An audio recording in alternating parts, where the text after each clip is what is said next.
أعوذ بالله من الشيطان الرجيم.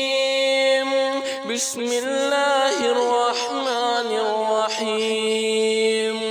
إذا زلزلت الأرض زلزالها وأخرجت الأرض أثقالها وقال الإنسان ما لها يومئذ تحدث أخبارها بأن ربك أوحى لها يومئذ يصدر الناس أشتاتا ليروا أعمالهم فمن يعمل مثقال ذرة